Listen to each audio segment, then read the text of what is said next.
ਸਲਾਮੁਅਲੈकुम ਭਾਜੀ। मैं बचपन ਦੀ पोलियो ਦੀ ਮਰੀਜ਼ ਆ। ਭੱਠੇ 'ਤੇ ਕੰਮ ਕਰਨੀ ਆ। ਬੰਦਾ ਨਸ਼ਈ ਹੈ ਅਤੇ ਭੱਠੇ 'ਤੇ ਵੀ 2-3 ਦਿਨ ਹੋ ਗਏ ਨੇ, ਮੈਂ ਠੀਕ ਨਹੀਂ ਰਹਿੰਦੀ। ਘਰ ਬੈਠੀ ਹਾਂ, ਭੱਠੇ ਦਾ ਗੁਜ਼ਾਰਾ ਨਹੀਂ ਭੱਠੇ 'ਤੇ ਹੁੰਦਾ ਮੇਰਾ। ਬੰਦਾ ਮੇਰਾ ਨਸ਼ਈ ਹੈ।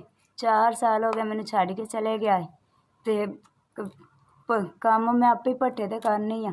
ਹੁਣ 3-4 ਦਿਨ ਹੋ ਗਏ ਭੱਠੇ ਦਾ ਕੰਮ ਵੀ ਮੰਦਾ ਪਿਆ ਆ। ਘਰ ਬੈਠੀ ਹਾਂ। ਬੱਚੇ ਮੇਰੇ ਨੇ 3। ਵੱਡਾ ਬੱਚਾ ਮੇਰਾ ਸਕੂਲ ਜਾਣ ਦੀ ਲਾਇਕ ਦਾ, ਸਕੂਲ ਮੰਗਦਾ ਅਤੇ ਮੇਰੇ ਕੋਲ ਨਹੀਂ, ਖਰਚੇ ਖੁਣਾ ਸਕੂਲ ਨਹੀਂ ਪਾਏ ਜਾਣ ਡਿਆ ਬੱਚੇ ਆਪਣੇ। ਐਡੀ ਮਜਬੂਰ ਹੋ ਕੇ ਬੈਠੀ ਹਾਂ, ਦਵਾਈ ਤੋਂ ਵੀ ਤੰਗ ਹੋ ਕੇ ਬੈਠੀ ਮੈਂ ਆਪਣੇ ਘਰ। ਵਿਚਾਰੇ ਕਦੀ ਰੋਟੀ ਪੱਕੀ ਮਿਲ ਜਾਂਦੀ ਨੇ, ਕਦੀ ਨਹੀਂ ਮਿਲਦੀ। ਮੈਂ ਆਪ ਅਤੇ ਉਹ ਸ਼ੂਗਰ ਦੀ ਵੀ ਮਰੀਜ਼ ਹੋ ਗਈ ਹਾਂ, ਠੀਕ ਨਹੀਂ ਰਹਿੰਦੀ ਹੈਗੀ ਮੈਂ। ਬੱਚੇ ਮੇਰੇ ਕਹਿੰਦੇ ਨੇ ਅੰਮੀ ਸਾਨੂੰ ਸਕੂਲ ਪਾ। ਬੱਚਿਆਂ ਜੋਗੇ ਪੈਸੇ ਖਰਚਾ ਕੋਲ ਮੇਰੇ ਹੋਵੇ ਤੇ ਮੈਂ ਸਕੂਲ ਪਾਵਾਂ ਨਾ। ਮੇਰੇ ਕੋਲ ਤੇ ਆਪਣੀ ਦਵਾਈ ਜੋਗੇ ਨਹੀਂ ਆ ਤੇ ਮੈਂ ਬੱਚੇ ਕਿਵੇਂ ਸਕੂਲ ਪਾਵਾਂ। जी मैं स्कूल पढ़न का बड़ा शौक है। चाचू जी मैं स्कूल पर मैं स्कूल जाना अपनी अम्मी का सहारा बनांगा और लेके मैं कम गया भैन भरावां दा ते अपनी अम्मी का खर्चा चुकांगा।